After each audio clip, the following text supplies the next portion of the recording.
اگر آپ کی بینائی انتہائی کمزور ہو چکی ہے، آپ کی نظر ختم ہو چکی ہے، دیکھیے ایک تو ہے کہ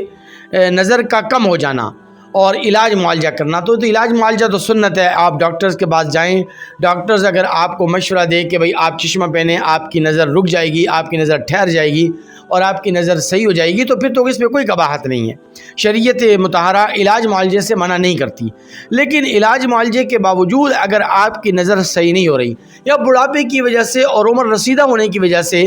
آپ کی نظر درست نہیں ہو رہی ہے اور آپ کی بینائی میں بہتری نہیں آ رہی، تو پھر آپ اس وظیفے کا اہتمام کر سکتے ہیں۔ مرد ہے تو جمعۃ المبارک کے دن جمعۃ المبارک کی نماز کے بعد، اور اگر کوئی خاتون ہے تو وہ جمعۃ المبارک کے دن گھر میں ظہر کی نماز پڑھنے کے بعد اس وظیفے کا اہتمام کریں۔ اور وظیفہ انتہائی آسان اور سہل ہے،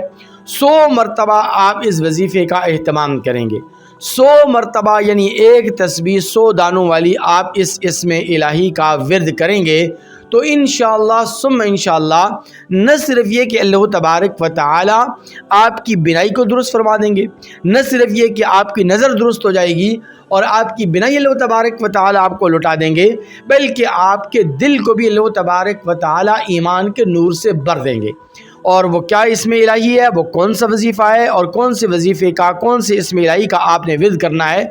تو یا بصیرو یا بصیرو یا بصیرو، اس اسم الہی کو جمعۃ المبارک کے دن جمعۃ المبارک کی نماز کے بعد 100 مرتبہ آپ پڑھیں گے، کیونکہ بصیرو کے معنی ہے دیکھنے والے۔ تو جب اللہ تبارک و تعالیٰ کی ہے کہ اس اسم الہی کے ساتھ آپ اللہ تبارک و تعالیٰ کو پکاریں گے تو اللہ تبارک و تعالیٰ آپ کی نظر کو، آپ کی بینائی کو درست فرما دیں گے، اور اگر کوئی موتیا ہوگا، سفید موتیا ہو، کالا موتیا ہو، اس کو بھی اللہ تعالیٰ ختم فرما دیں گے۔